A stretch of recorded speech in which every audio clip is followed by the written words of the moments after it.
Selamat datang teman-teman, selamat datang di video tutorial mengenai pembuatan website. Ini sudah video yang kelima. Di video yang keempat kita sudah membahas mengenai appearance, themes, sekilas mengenai plugin. Dan di video kali ini kita lanjutkan kembali mengenai pembahasan secara sekilas pembuatan website lanjutan ya. Sebelumnya teman-teman, saya minta untuk klik like, subscribe. Dengan adanya subscribe teman-teman, mudah-mudahan channel YouTube ini dapat berkembang lebih baik lagi dan dapat menyajikan tutorial atau pembelajaran yang bermanfaat di bidang internet marketing, khususnya pembuatan website. Dan jangan lupa juga untuk klik notifikasi. Oke, kita langsung aja teman-teman ke video pembelajarannya.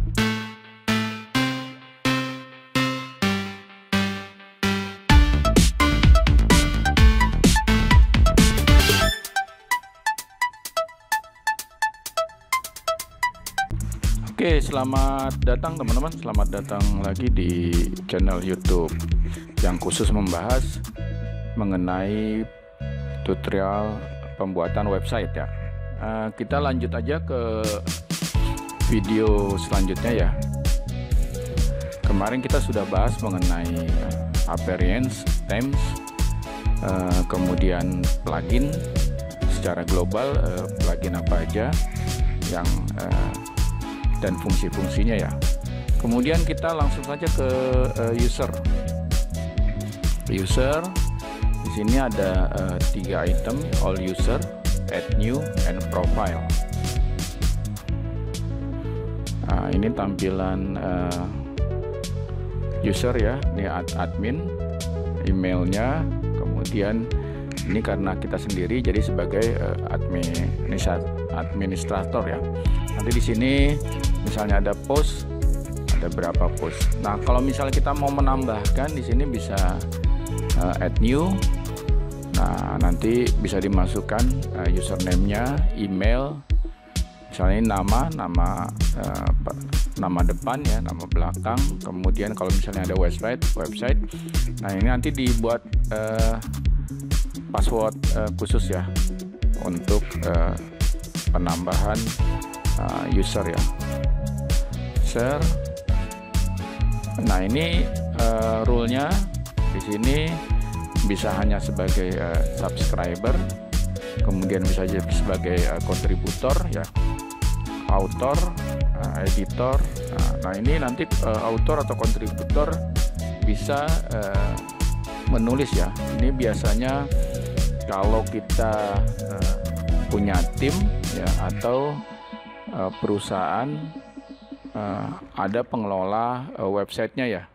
Nanti kalau misalnya kita punya tim, jadi nanti ada tim khusus yang kontributor ya atau author untuk khusus membuat postingan-postingan ya. Jadi nanti dibedakan ya, administrator yang khusus untuk menangani satu website ini, dan misalnya kontributor atau author yang hanya menangani untuk pembuatan posting. Nah, ini biasanya ketika website ini dikerjakan secara tim atau website perusahaan. Nah, ini nanti bisa dimasukkan sebagai apa gitu ya. Misalnya diklik sebagai kontributor. Nah, ini ada username tersendiri. Nah, kecuali administrator, subscriber, kontributor, author, editor, ini tidak bisa untuk mengubah tampilan di sini ya. Misalnya penggunaan appearance, themes, plugin dan yang lainnya, kecuali di pembuatan posting. Oke, itu sekilas. Nah, ini profile bisa kita masukkan. Nah, ini nanti ditampilkan misalnya di display name publik, mau admin atau sebagai nama sendiri ya.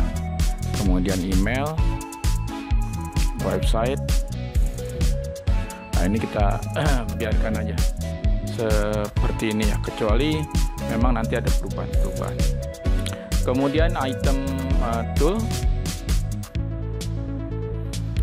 Nah, available tool ya, di sini nanti kalau teman-teman butuh penjelasan lebih lanjut ya, ini mengenai categories and tag converter ya, bisa dibaca di teman-teman di sini.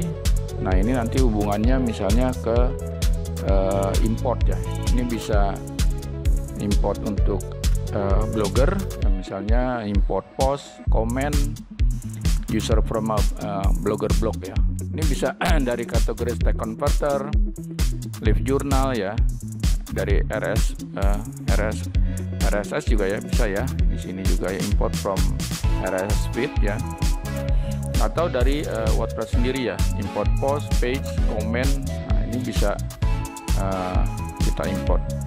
Sebaliknya export juga seperti itu ya. Nah ini tinggal pilihan choose what to export ya, all content ya, mau semuanya. Sini hanya post saja, pages atau media ya, ini bisa dikirimkan. Nah ini ada tambahan baru lagi, site health ya. Nah ini bisa kita cek ya di sini site health ya, maksudnya kita bisa ngecek status website kita ya. Sini ada misal satu critical issue, your site is running outdated version ya, ini versinya sudah harus diupdate ya di sini ya. Terus ini ada 3 recommended improvement. Nah ini ada informasinya, you should remove inactive plugin ya. Ini plugin yang nggak aktif diminta untuk di remove aja. Nah ini juga yang themes yang tidak aktif gitu ya, untuk di remove. Nah ini juga ada one or more recommended module or missing ya. Ini bisa dicek nanti di sini ya. Nah ini ada penjelasan lebih lanjutnya ya. Kemudian kita bisa juga ekspor personal data ya. Nah ini data, username mau email. Nah ini nanti bisa diekspor. Atau bahkan untuk erase personal data ya. Jadi yang data-data di sini sebagai kontributor atau itemnya apa, ini bisa kalau sudah tidak dibutuhkan bisa kita hapus ya. Oke, kemudian kita lanjut ke setting. Nah ini general. Nah, sebelumnya saya juga sudah menginformasikan masalah setting general ini ya. Ini site title-nya, judul titelnya bisa kita buat apa, tagline-nya mengenai apa, kemudian WordPress-nya. Nah ini kemarin saya infoin untuk mencantumkan ini ya, ini nanti bisa dibuat ya, karena ada beberapa tampilan yang masih HTTP itu ketika kita muncul di sini itu ada warning bahwa website kita dianggap tidak aman ya. Nah, nanti ini kalau biasanya mengenai SSL ini ada yang gratis ya, ada juga yang berbayar ya. Ini bisa di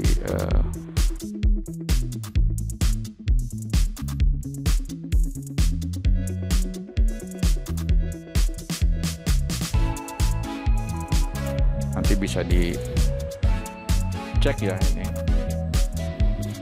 Oke, terus nah ini kalau misalnya ada membership bisa di register ya.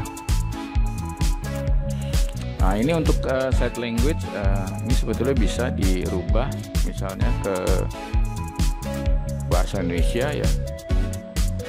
Mungkin bisa dicari di sini bahasa ini bahasa Indonesia ya. Tapi saya lebih prefer ya untuk menggunakan bahasa Inggris United States ya, karena agak kagok juga nanti kalau dirubah ke bahasa Indonesia. Nah untuk time zone kita gunakan UTC +7 ya. Ini kalau nggak salah waktu Indonesia bagian barat ya, UTC +7. Oke, kita langsung saja save change. Nah ini untuk format tanggal ya, waktu ini bisa disesuaikan, tapi saya lebih prefer tidak dirubah, seperti sini aja. Ini time format. Oke, kita tinggal klik save change. Oke, kita ke writing ya. penulisan. Nah, ini ada default post kategori ya, uncategories. Nah, ini nanti di masalah kategoris kita bisa rubah ya, kategori apa aja. Default formatnya standar.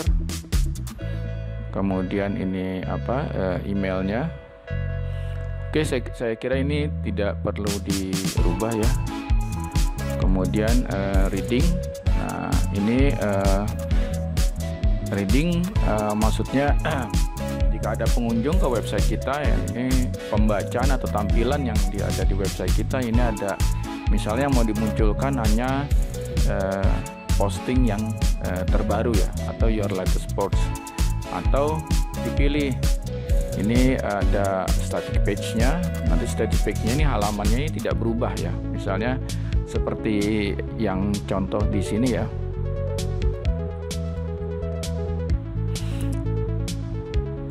Nanti nah ini ada home, blog. Nah, ini tampilan statisnya seperti ini ya, jadi tidak berubah. Tapi kalau kita pilih your latest post, nah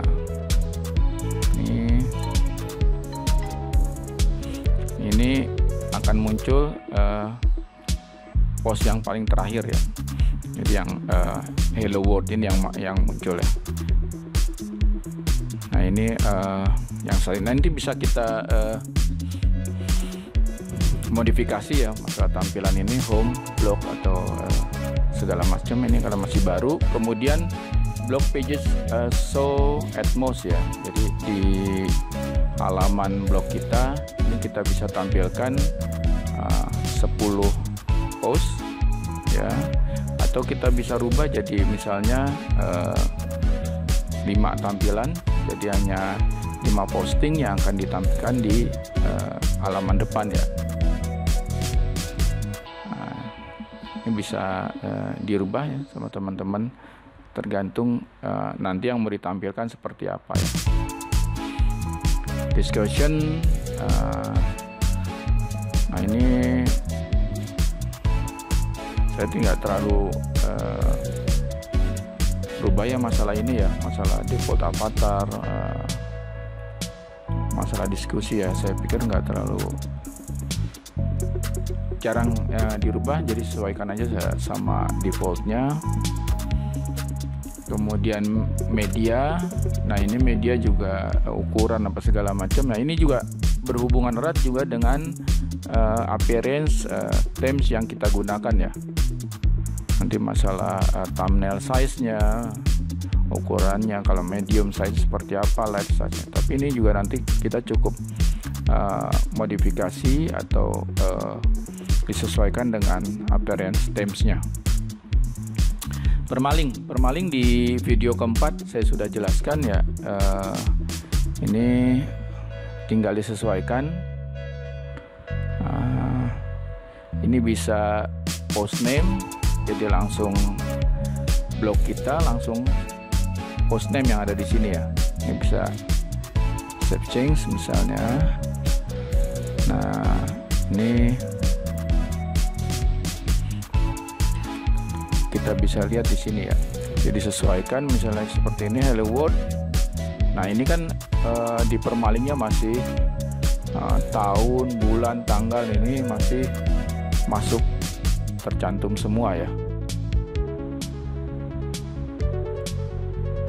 Nah, ini kalau misalnya kita sudah rubah nanti ini jadi hanya muncul di sini post name-nya sudah rubah ya. Jadi nama blog kita ya, kemudian langsung ke post name-nya ya. Ini memang masih belum ada ya, jadi tampilan seperti ini contohnya nanti kalau kita sudah posting ya. Atau saya biasa menambahkan misalnya di sini di custom structure ya, jadi nanti nama blog kita kemudian ditambah kategori seperti ini ya, kategori post name ya. Nanti kalau misalnya kita sudah buat kategori dari posting yang kita buat ya. Nah, ini mengenai privasi setting ya. Nah, ini ada policy guide ya. Ini masalah pengaturannya ya. Ini bisa nanti dibuat contohnya di sini ya.